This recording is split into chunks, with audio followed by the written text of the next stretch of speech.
Olá, irmãos! Estamos nós aqui reunidos mais uma vez. Hoje, nossa conversa vai girar em torno de o Evangelho segundo o Espiritismo, seu capítulo 22, Não separeis o que Deus juntou. Esse capítulo é um capítulo bastante interessante, escolhido por Kardec, e ele já se inicia com um trecho do Evangelho de Mateus, capítulo 19 do Evangelho de Mateus, ali pelo versículo 3, aonde Mateus nos narra o seguinte: os fariseus vieram perguntar-lhe para pô-lo à prova. É permitido ao homem rejeitar a sua mulher por um motivo qualquer? Então, aqui nós temos o questionamento dos fariseus, mas Mateus faz questão de ressaltar que a finalidade era pô-lo à prova, né? E pôr à prova significa, em hebraico, tentar, experimentar, desafiar. Então, a finalidade não era compreender uma resposta mais elevada, mas sim colocar Jesus Cristo à prova. Então, eles já haviam, portanto, feito um estudo prévio do tema, com o objetivo de buscar colocar o Cristo em contradição. Aquele nazareno humilde, então, seria facilmente enlaçado por suas palavras. No entanto, tratava-se do Messias, não um nazareno humilde, um espírito de primeira ordem. E a puerilidade da, do questionamento dos fariseus, que tinha como foco um documento, se era ou não válido aquele documento, pelo qual um homem rejeitava sua mulher, ele vai, então, aquele tema vai ser elevado às alturas. Porque o Cristo, no versículo 4 do capítulo 19 de Mateus, dará a sua resposta dizendo assim, ó, não lestes que... E aí ele apresenta o conteúdo, né? E o primeiro aspecto que nos chama a atenção é que o Cristo não oferece um ponto de vista. Ele cita um conteúdo da própria lei, da qual esses fariseus dizem respeitar. E esse conteúdo que ele vai citar, que é um fragmento, mas que nós vamos analisar na íntegra, dada a importância, porque quando Cristo cita um aspecto do Velho Testamento, ele avaliza que aquilo tem uma grandeza, tem uma importância, como de fato tem. O mesmo se dá com Kardec, quando ele constrói o capítulo 22 do Evangelho segundo o Espiritismo sobre esse tema, ele está avalizando, está dizendo, olha, aqui tem uma coisa importante, presta atenção. É por isso que nós vamos prestar atenção. Então, o Cristo nos conduz para um texto da Gênesis, no capítulo 2, versículo 21, que nos dirá assim: então o Senhor Deus mandou o homem em um sono profundo. Enquanto ele dormia, tomou-lhe uma costela, tira uma parte dele, e fechou a carne em seu lugar. E da costela que ele tinha tomado do homem, o Senhor Deus fez uma mulher e levou-a para junto do homem. Eis agora, disse o homem, osso do meu osso, carne de minha carne. Ela se chamará mulher, porque foi tomada do homem. E aí, aqui, a tradução tira um pouco do sentido, porque mulher em hebraico é Ishá, e homem é Ish. Daí a descendência, né? Ao acréscimo do artigo que indica o feminino só, mas mantém-se a mesma palavra. Homem Ish, mulher Ishá, feminino do homem. Bacana. E, de novo, eis agora, disse o homem, osso do meu osso, carne da minha carne. Ela se chamará mulher, porque foi tomada do homem. Por isso o homem deixa seu pai e sua mãe para se unir à sua mulher, e já não são mais que uma só carne. Então, na verdade, o Cristo cita um fragmento, a gente trouxe um pedaço mais integral da ideia, dessa ideia que está na Gênesis, porque nós vamos começar a trabalhar aqui agora. Se o Cristo nos dirige para lá, tá falando lá tem coisa importante, vamos ver o que tem de importante. Então, vamos ver alguns aspectos primários que estão contidos aqui nesse texto.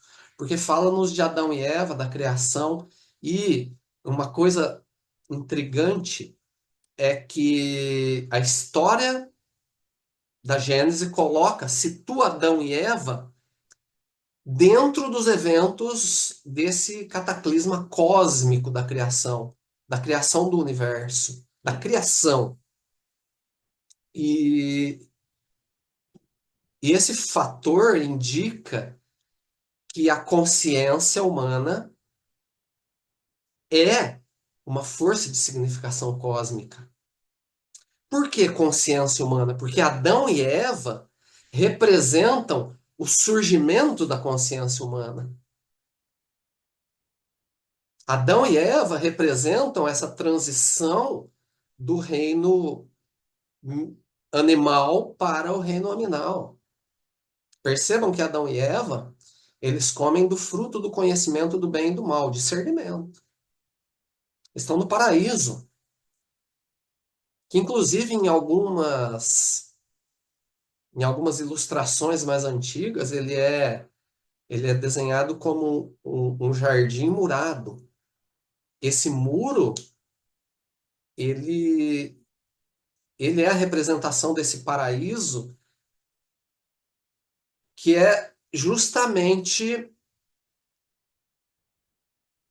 a ausência da lei de justiça nesse período que antecede o homem, é o paraíso. Por quê? Porque nos reinos anteriores, você não comeu a fruta do conhecimento do bem e do mal, você não discerne, não escolhe. Então, a justiça, ela existe, ela está ali, mas ela não te abrange. É o paraíso. Você vai evoluindo de forma mecânica, pela própria lei. O muro é a própria lei te conduzindo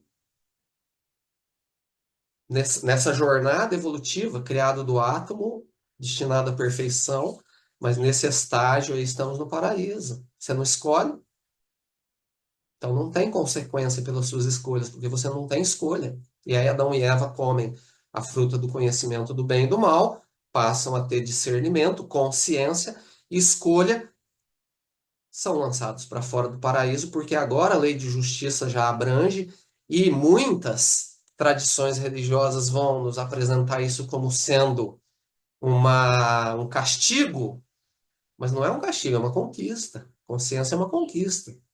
Daí a fala, e comereis do fruto da árvore do conhecimento do bem e do mal, e sereis como deuses, por quê? Porque os deuses também têm escolhas.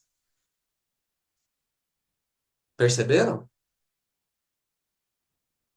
Então, essa é a grande ideia. Então, essa transição fantástica do paraíso, surgimento da consciência, Adão e Eva, símbolos do surgimento da consciência, isso vai ser situado há cerca de 60 mil anos atrás, quando o chimpanzé desce das árvores e começa a, a se esforçar por andar. Então, cientificamente, seria esse momento da história que está situado há cerca de 60 mil anos, não dá para precisar, né? Mas essa transição e, e vamos entender, essa transição, ela situada dentro do cataclisma cósmico da criação, ela indica que a consciência é uma força de significação cósmica. O que isso quer dizer? Isso quer dizer que está reafirmando alguns elementos que estão perfeitamente colocados, né, em todas as obras espíritas praticamente, né? Por exemplo, que é pela vontade que nós construímos o plano espiritual, manipulando então os fluidos que lá estão, consciência. Da mesma maneira, a imagem do Cristo, esse que foi o engenheiro do nosso sistema solar, do Sol e de todos os seus planetas, incluindo ali a Terra, que tem as características necessárias para o surgimento da vida, né?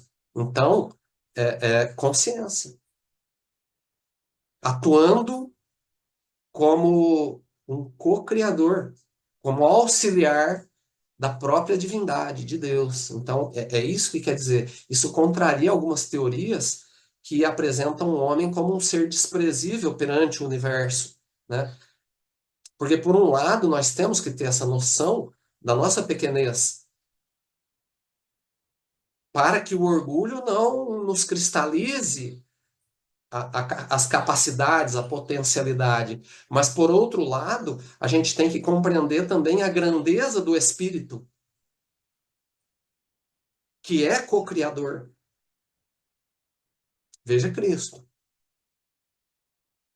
Então, esses dois elementos aí que a gente aborda, que fogem ao tema, mas que são fundamentais para a gente entender a profundidade daquilo que vai ser trabalhado, das ideias que serão trabalhadas aí nesse pequeno fragmento da Gênese, né?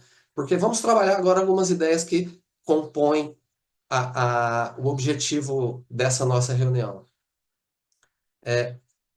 Osso do meu osso, carne de minha carne. E aí a gente salta para outro trecho. Por isso, o homem deixa seu pai e sua mãe para se unir,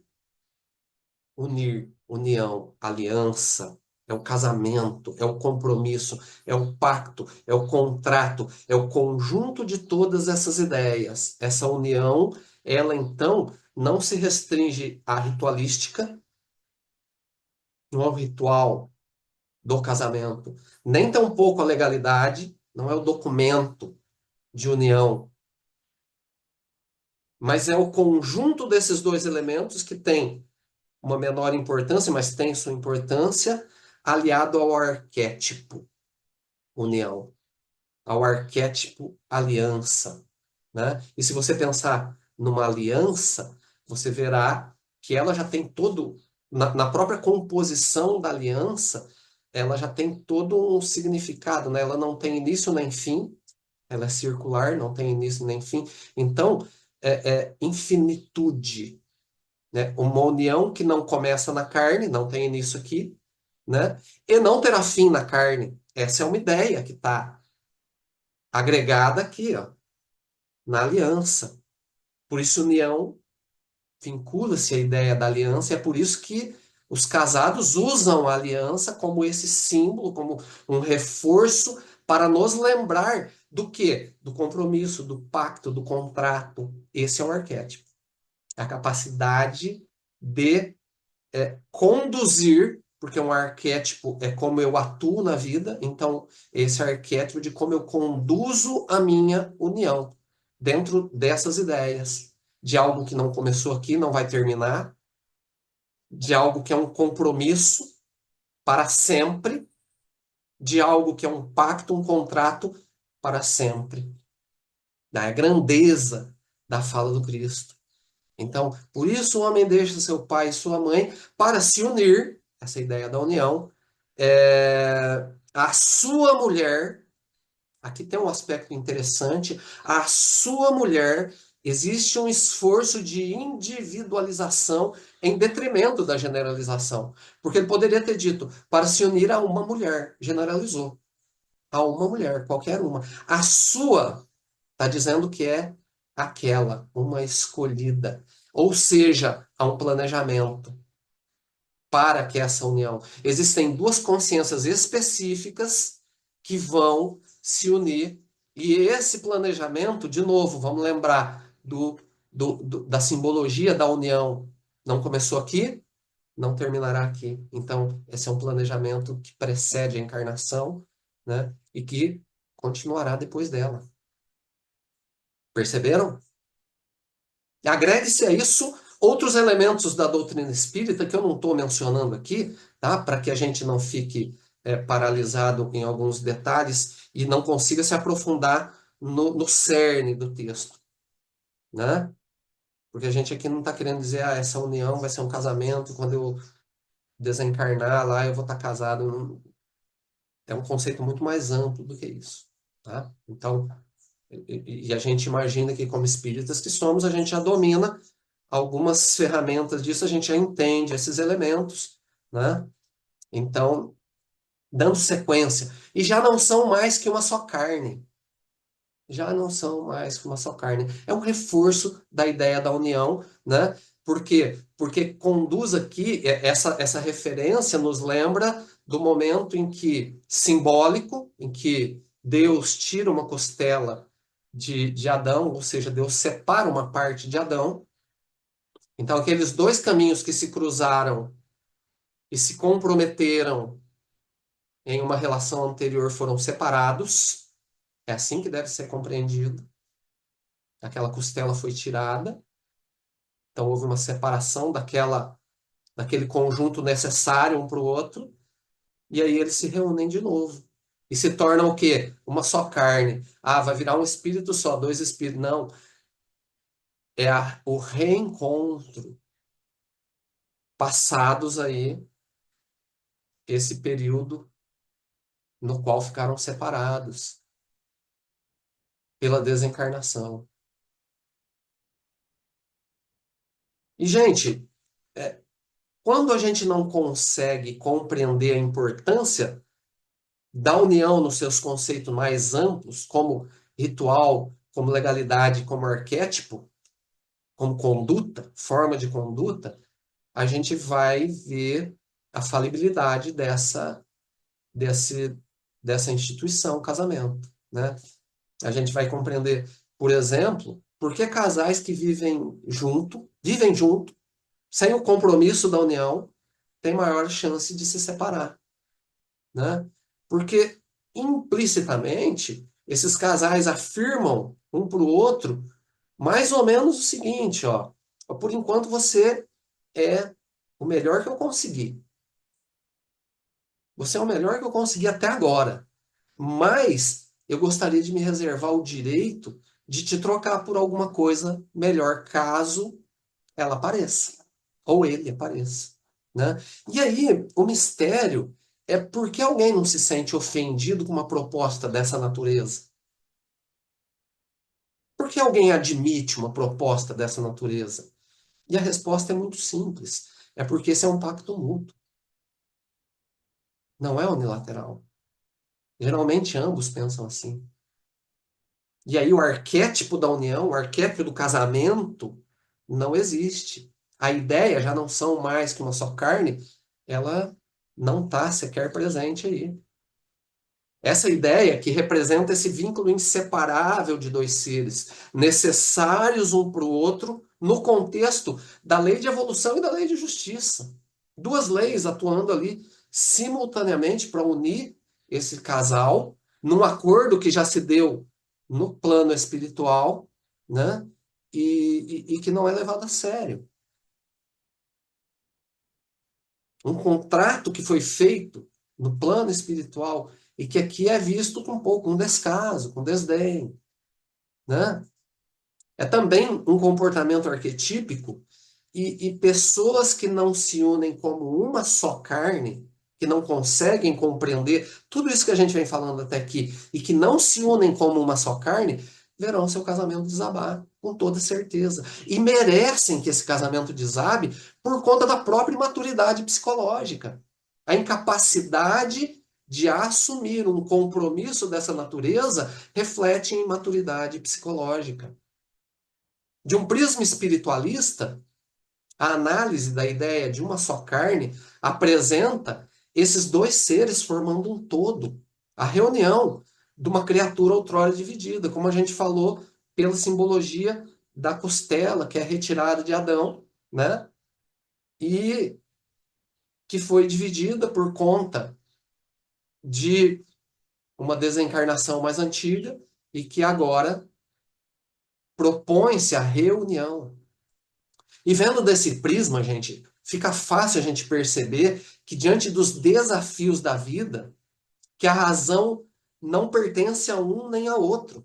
Porque, vamos lá, vamos entender que essa reunião não é uma coisa só mil maravilhas. É desafiadora. Ela está incluindo ali lei de evolução e lei de justiça. Uma delas já é super desafiadora, as duas juntas, então, é um baita de um desafio, né? E quando a gente encontra, então, os percalços, quando a gente vai tentar resolver os problemas, um quer ter razão, ou o outro quer ter razão, ou os dois querem ter razão. Quando, na verdade, a razão pertence ao todo, ou seja, à instituição casamento. A razão pertence ao argumento que permitirá que aquela união prevaleça, continue, prossiga. É assim que se deve buscar, então, argumentação para resolver a problemática. Mas isso só é possível se a gente compreende a ideia de união no contexto da integralidade, ritual, legalidade e arquétipo. E esse arquétipo, porque arquétipo é qualquer coisa, né?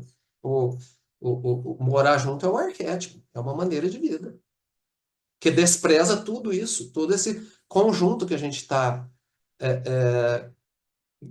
debatendo aqui.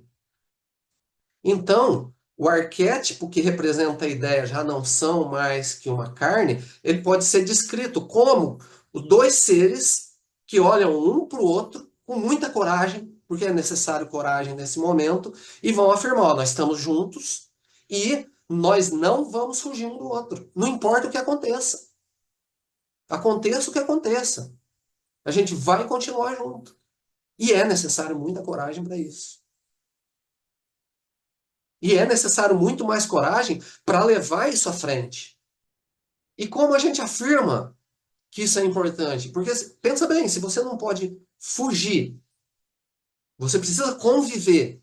À medida que essa convivência vai se dando, um acaba mostrando para o outro aspectos da sua própria verdade, aspectos da sua própria realidade. Não tem como fugir disso. A convivência vai levar a isso aí. E é claro que essas verdades nem sempre são muito bonitas. E muitas vezes são muito feias. Com isso, dentro da ideia dessa perenidade da união, da ideia de buscar juntos soluções, essa é a proposta. Juntos, o casal reflete sobre as consequências dessas verdades de um e de outro e buscam, para preservar a instituição, buscam amenizar essas verdades, buscam, propõem soluções. E se não fizerem isso, claro, vão sofrer as consequências dessas verdades. E é aí, nesse contexto, que lei de evolução vai produzir e produzir amplamente nas nossas vidas, nas vidas desse casal que se propõe a essa atitude corajosa, desafiadora. E pode parecer burrice essa forma de compromisso, que me obriga a confrontar não só os meus demônios, mas também os demônios do outro. Isso pode parecer inicialmente burrice, mas se você pensar melhor, sem esse compromisso, existem coisas que você nunca iria descobrir sobre si mesmo. E as coisas que você não descobrir sobre si mesmo vão continuar produzindo consequências na sua vida da mesma maneira, saiba você ou não.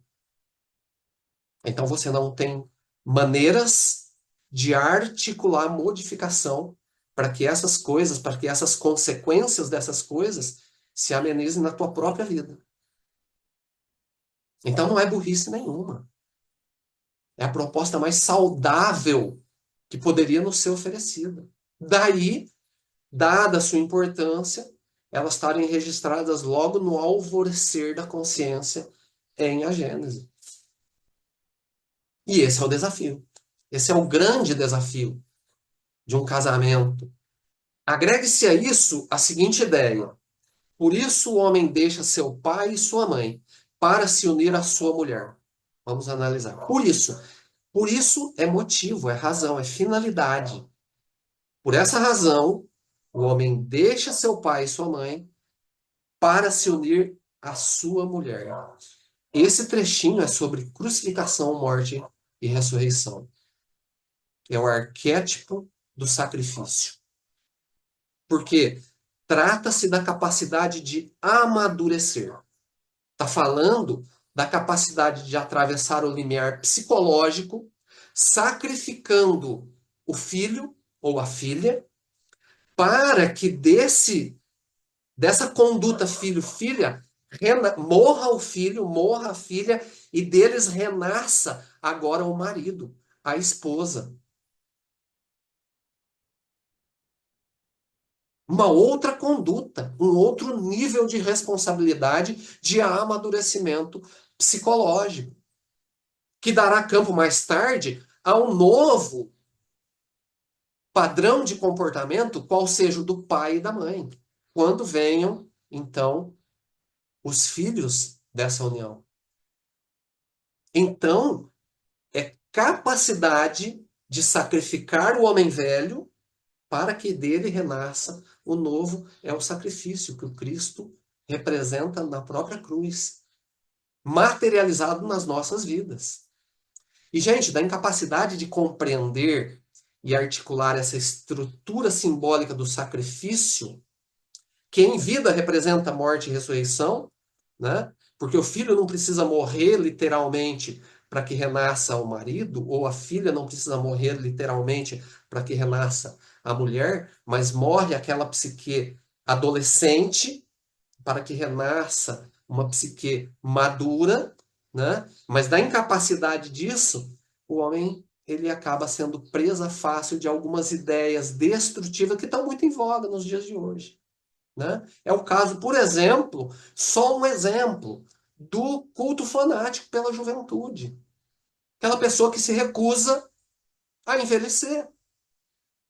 E isso não é uma novidade, isso não é uma criação contemporânea, isso existe desde todos os tempos, né? Você vai ler as histórias da fonte da juventude, é sobre isso.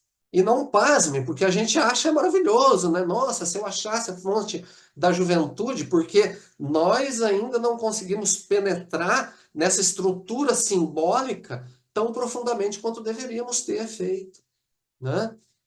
E vejam só, por exemplo, na história do Peter Pan.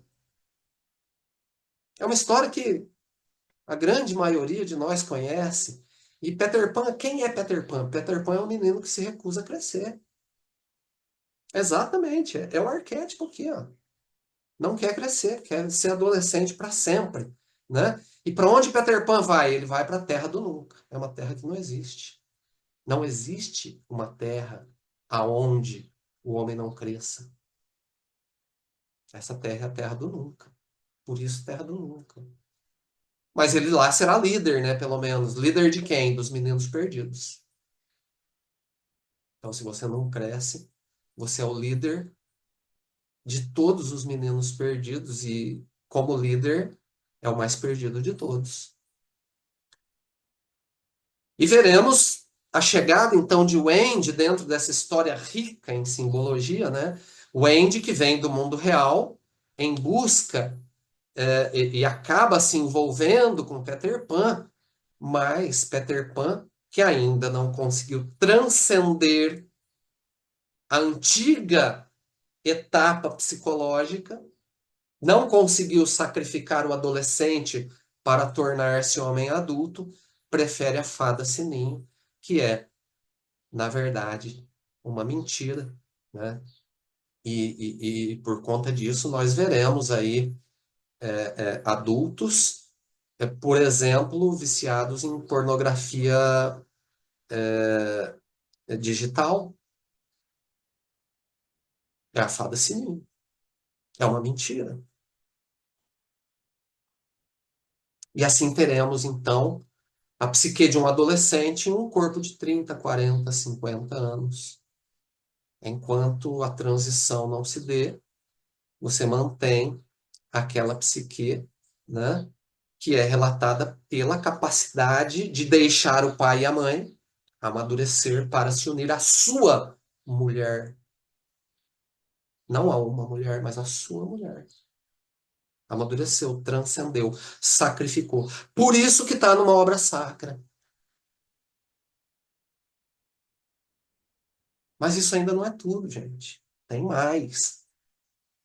Nós teremos, por exemplo, a abordagem oferecida por intermédio do capítulo 4 do livro terceiro de O Livro dos Espíritos, que nos fala da lei de reprodução. O livro terceiro trata das leis morais, o capítulo 4 é da lei de reprodução. E vai nos oferecer, então, um panorama da ideia da manutenção da espécie, do estreitamento dos laços sociais e afetivos no mundo corpóreo.